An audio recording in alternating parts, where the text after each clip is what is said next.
A few weeks ago, I looked at a graphic novel adaptation of Dante's Inferno, and I mentioned that Seymour Chwast also had done a graphic novel, not just of the Inferno, but of the whole Divine Comedy.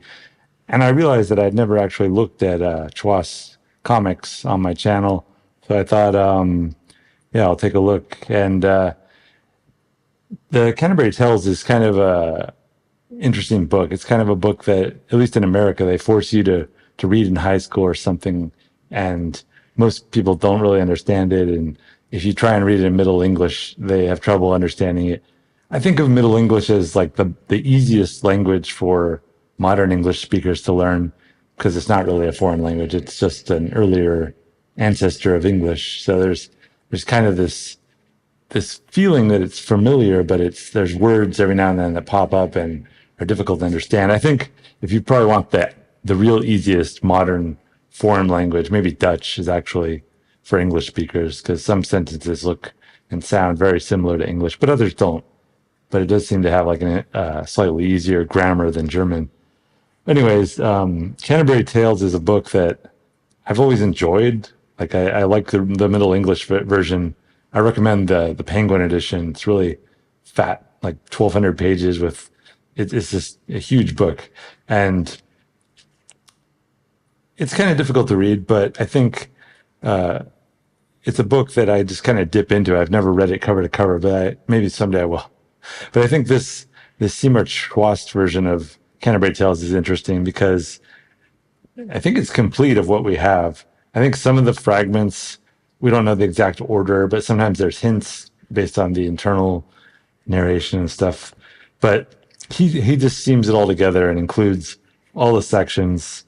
And if you've never seen Chwast's art, it's very simple in a lot of ways, but it looks like something like a really determined sixth grader would do. It's so he takes these longer stories that can be sometimes 20, 30, 40 pages in Canterbury Tales and turns them into like 2 or 3 pages. So it's a very abbreviated version. But I think for some of those longer stories with a lot of characters, with a lot of things going on, that you can lose track of what's going on when you're just trying to follow the Middle English. And there's plenty of modern English translations of Canterbury Tales, but I think you got to go with the Middle English. I think this is kind of a good introduction. Sometimes like he abbreviates the stories though so much that it's hard to say exactly what happens. It's like, where was I? But I think seeing it in this format where you can read it all in a day if you want, there's so much about the like relations between men and women. I mean, I think I'd seen that before in some of the stories, but when you see it all together like this, that seems to be a major overriding theme in Chaucer's collection. I don't think any of the stories he wrote himself. I think they're all based on earlier stories or mythology or things from the Bible or things from just Greek mythology and things like that. But as you can see, like very simple art style. I've seen some of Chwast's like posters that are in color, and I think he's a better artist there. But I think he's always really good at like capturing the important parts of a picture. So I think in that sense, like he may fail as an artist, and I've said this about other artists before, but as a designer and a character maker, the way that he depicts action and has a sense of irony about what he does is, I think, quite wonderful. And I think this is a great way to start with Canterbury Tales. I don't think it'd be very satisfactory on its own.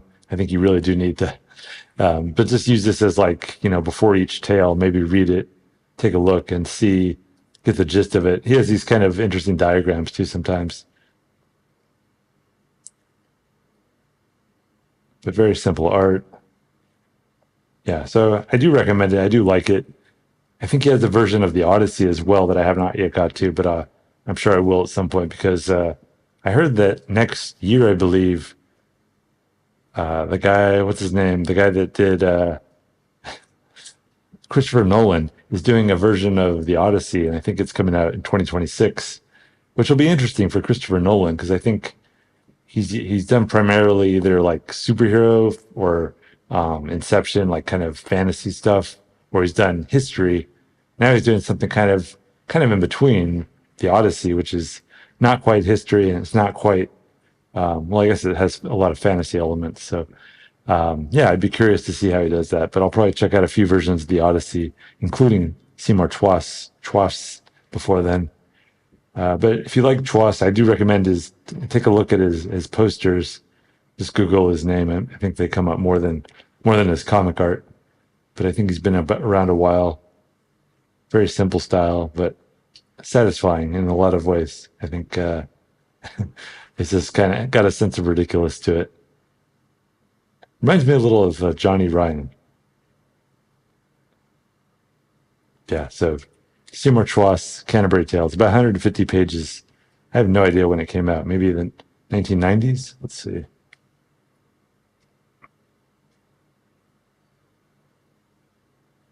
No, 2011. Here's some of his other stuff. Yeah, The Divine Comedy. Oh, The Odyssey's not down here, so it must be one of his more recent books. Yeah, so there you go.